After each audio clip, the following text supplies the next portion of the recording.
असल भी गुरु बहुत सारे हैं। आज एक साहब ने पूछा कि कोई असल गुरु भी है, मैंने कहा है।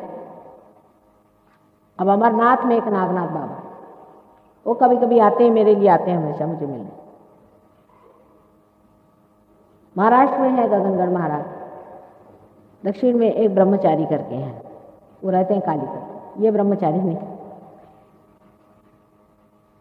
रंगून में एक है। ऐसे हैं, काफी लोग हैं, लेकिन वो लोग समाज में नहीं है, शहर से बाहर दूर जंगलों में। गगनगढ़ महाराज सबसे बताते थे कि अब जब माँ ही आ गई तो तुम कहो मेरे पास आते हो। तो जब हम कोल्हापुर गए, हमने कहा जाए ऊपर देखा इनको, तो हमारे सब शिष्य लोग कहने लगे माँ आप तो सब गुरुओं से और इनसे बहुत परेशान है, इनसे क्यों मिलना चाहती हो? हमने कहा बेटे जरा वाइब्रेशन देखो तो। वो 7 मील ऊपर चढ़ना था, हमने कहा हम तो चढ़ के जाएंगे उनसे मिलने। जब उन्होंने ऐसे हाथ किया तो उनके सबके अंदर हाथ में ठंडा ठंडा आने लगा। तो कहने लगे कि चलिए। जब ऊपर गए तो देखा कि बैठे थे मस्ती में अपने, और बहुत नाराज। कहने बरसात हो रही थी, सब भीग गई आप। अब देखिए कि इन लोगों ने कैसे प्रभुत्व चीज़ों पे कर लिया, बरसात पे, सूर्य पे, ये सब काम इन्होंने किए। लेकिन ये रियलाइजेशन बहुत कम देते हैं। उन्होंने एक आदमी को रियलाइजेशन दिया। मैंने कहा कि भाई आपने रियलाइजेशन क्यों नहीं दिया और लोगों को? तो कहले एक को दिया और कान पकड़े, 25 साल उस पर हमने मेहनत करी हर एक चक्रों पे। बात है उनको टाइम बहुत लगता है, मेरे को तो लगता नहीं ना टाइम, मैं तो इसमें माहिर हूँ, लेकिन उनको बहुत टाइम लगता है बेचारों को। वो बोल रहे थे मुझे को हजारों वर्ष लगे एक वाइब्रेशन पाने में। कहले एक पे मेहनत करी, उनका नाम अरुणा महाराज। कहला आप माता जी कभी देखना तो आपको पता होगा कि मुझे उसका मुंह भी नहीं देखने का। तो कहने लगे कि वो कामिनी और कांचन के पीछे पड़ा हुआ। रियलाइजेशन के बाद, सारी शुद्धि के बाद, उसके बाद एक दिन ऐसा इत्तेफाक हुआ कि उनसे कुछ मुलाकात हो गई हमारी। किसी के यहाँ आए हुए थे, बदतमीजी शुरू थी उनकी पूरी समय, औरतें औरतें भी लेकर बैठे हुए थे। तो हमें कहने लगे कि हमारे महाराज जो हैं आप मुंबई आते हैं आपसे मिलने के लिए। उनकी 108 वर्ष की उम्र है इन महाराज की, जिनकी बता। वो तो कभी छोड़ते नहीं थे अपना तकिया, उनको क्या जरूरत है आने की? मतलब इनके पेट पर पैर आता होगा उनके आने से। तो बहुत नाराज थे अपने गुरु जी। तो मैंने कहा कि अच्छा अब हम तो जा रहे हैं, ऐसा करिए आप कि हम आपको कुंकू लगाते हैं। तो हमने उनके आज्ञा पे कुंकू लगाया। हमने कहा अब आप हमें लगा दीजिए। जैसे उन्होंने लगाया तो उंगली यहाँ चिपक गई, धक धक धक धक धक धक शुरू हुआ। तो फिर लगे चिल्लाने, कहले माँ माफ़ कर दो, माफ़ कर दो। मैंने कहा फिर से अपने गुरु के लिए ऐसे कहा तो देख लेना, मुझसे बुरा नहीं होगा। अपना आज्ञा तो पूरा पकड़ा हुआ है, क्या बातें करते हो बकवास, शर्म नहीं आती तुमको? सभी औरतों के साथ यहाँ बैठे हो, इतनी उन्होंने 25 साल तुम्हारे ऊपर मेहनत करी हुई, चले जाओ। मैंने कहा यहाँ से। लेकिन बाद में उन औरतों ने बताया कि उन लोगों से सबसे 1.25 तोला सोना और 125 रुपया सब ले लिया। उसके बाद मैंने उनसे कहा आप जब आए तो उनको 1.25 जूता मारना। कहना कि हमारी श्रद्धा इससे 125 की है, लेकिन हमारे हाथ दुखेंगे तो 1.25 जूता तुमको मारेंगे। माने वो तो रियलाइजेशन के बाद भी इतनी बदतमीजी करते थे। तो जो रियलाइज ही नहीं है, जिन्होंने यही शुरू से प्लान कर लिया कि किसको कैसा लूटे और किसको घसोटे, ये तो पक्के चोर बिलंदर हैं। बहुत से लोग जेल से छूटने के बाद ही गुरु बन जाते हैं। आप लोग हैं कहाँ? उससे नाराज होने की कोई बात नहीं। जो असलियत है उसे समझ लें। मैं आपकी माँ हूँ, मुझे आपको आगाह करना है। हर एक गली कूचे में एक एक गुरु बैठा है। अगर आप उनका पता लगाएं, बाकी अगर पुलिस लगा दे इनके पीछे में सबको, तो पता हो जाएगा कि आधे 50% लोग जो जेल से निकले हुए घूम रहे हैं। बम्बई वाले यहाँ आएंगे, यहाँ वाले बम्बई जाते हैं। इससे अच्छा और कौन सा तरीका था लोगों को ठगने का, जिसे रावण ने सीता जी को तक ठग लिया था। जितनी भी बदसूरत चीज हो उसको ढकने के लिए बहुत खूबसूरत चीज उस पर लगा दीजिए, वो चीज ढक जाती। आपसे भी बढ़ के विदेश के लोग बेचारे बड़े सीधे हैं। वो कहते हैं कि वो तो कह रहे हैं वो भगवान है। अरे मैंने कहा वो कहने को लगता क्या है, ये जबान है, कह दिया। कहले उन्होंने तो पेपर में छपवा दिया। मैंने कहा लगता क्या, पेपर में पैसा दे दिया, उन्होंने छपा दिया। अभी वो कह रहे हैं इसका मतलब हो गया वो सत्य ही, क्योंकि ये लोग इस तरह के हैं, इसलिए सोचते हैं कि हम लोग भी जो कहते हैं उसका कुछ माने होता है। यहाँ तो किसी कहने को कुछ लगता ही नहीं। तो ये जो गुरु का अंदर अपने यहाँ जो बना हुआ है, जहाँ मैंने भवसागर बताया होगा, ये बहुत ज़रूरी चीज़ है, इसको समझ लेना चाहिए।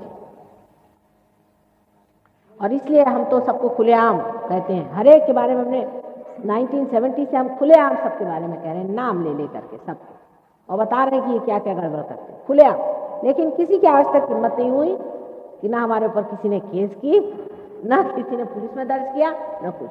खुलेआम सबके नाम ले करके हम बता रहे हैं कि ये किस कदर के बदमाश लोग, किसी की हिम्मत नहीं। हालांकि सब लोग हमें आकर कहते हैं कि माँ तुमको नहीं मालूम मैं तुम्हारा मर्डर कर देंगे। मैंने कहा करे तो मैं देखूँ तो कौन करता मेरा मर्डर।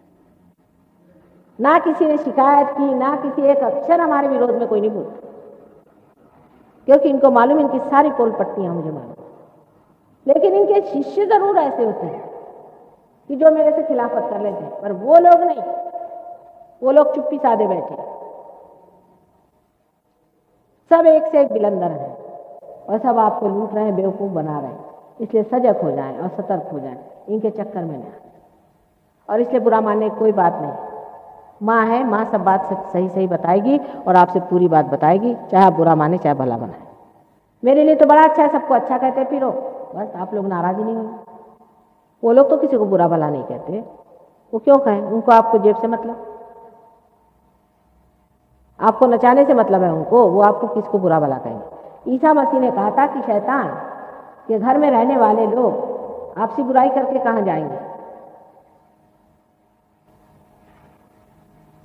लेकिन कबीर ने आवाज उठाई थी, नानक ने आवाज उठाई थी, ईसा ने आवाज उठाई थी।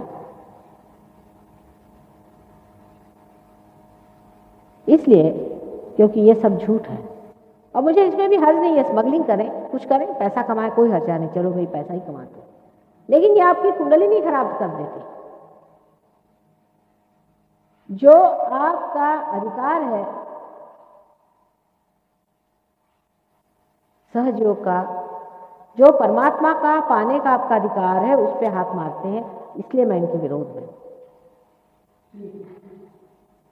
अब जो उसके ऊपर का चक्र है, जिसके बारे में अभी तक तो मैंने बाकी सब चक्रों के बारे में बताया था, जिसे कि हम लोग हृदय चक्र कहते हैं। चक्र, हृदय तो अलग है, हृदय में तो आत्मा का स्थान है। आत्मा जो है वो हमारे अंदर स्थित है और सारे हमारे क्षेत्र को जानता है, उसे क्षेत्रज्ञ कहते हैं। वही साक्षी है, वो हर एक चीज जानता है, हम क्या कर रहे हैं क्या नहीं कर रहे। कुंडलिनी जागरण से सिर्फ आपकी जो चेतना है, इस वक्त जो चेतना है, वो आत्मा में लीन हो जाती है। अभी तक आत्मा आपसे परे है, आत्मा से आप संबंधित नहीं है, वो आपकी अवेयरनेस में, चेतना में नहीं है। जब कुंडलिनी जागृत हो जाती है तब आपकी चेतना में आत्मा आ जाते हैं, और आत्मा क्योंकि सर्वव्यापी शक्ति है, आप भी सर्वव्यापी हो जाते हैं। इसको आगे आप समझेंगे और भी किस तरह।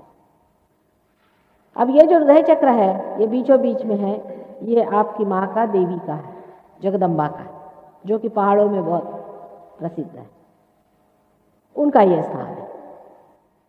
इन देवी ने अनेक बार संसार में अवतरण किए, और ये भवसागर में जो लोग परमात्मा को खोज रहे थे और जिनको बहुत राक्षसों ने सताया था, उनसे इन्होंने रक्षा का कार्य किया।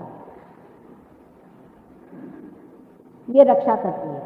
इसी का रक्षा का अगर स्थान खराब हो जाए, जिसे सेंस ऑफ इनसिक्योरिटी कहते हैं, तो ये चक्र है धक धक करने लग जाता है। औरतों को जब इस तरह की चीज हो जाती है तो उनको ब्रेस्ट का कैंसर हो जाता है। अगर वो इनसिक्योर फील करें तो उनको ब्रेस्ट का कैंसर हो जाता है। अस्थमा की बीमारी भी इसी चक्र के खराब होने से होती है। इस और इस चक्र के कॉम्बिनेशन से होती है, जिसे हम विशुद्धि चक्र कहते हैं। अस्थमा की बीमारी भी ऐसी ठीक हो सकती है 2 मिनट के अंदर। हमने कश्मीर के जो गवर्नर सहाय साहब थे, उनकी 25 साल की अस्थमा की बीमारी एक क्षण में ठीक कर दी, एक क्षण की। सभी सहजियों से विनती है, हमारे इस चैनल को सब्सक्राइब करके सहज को फैलाने में हमारी मदद करें। जय श्री माता जी।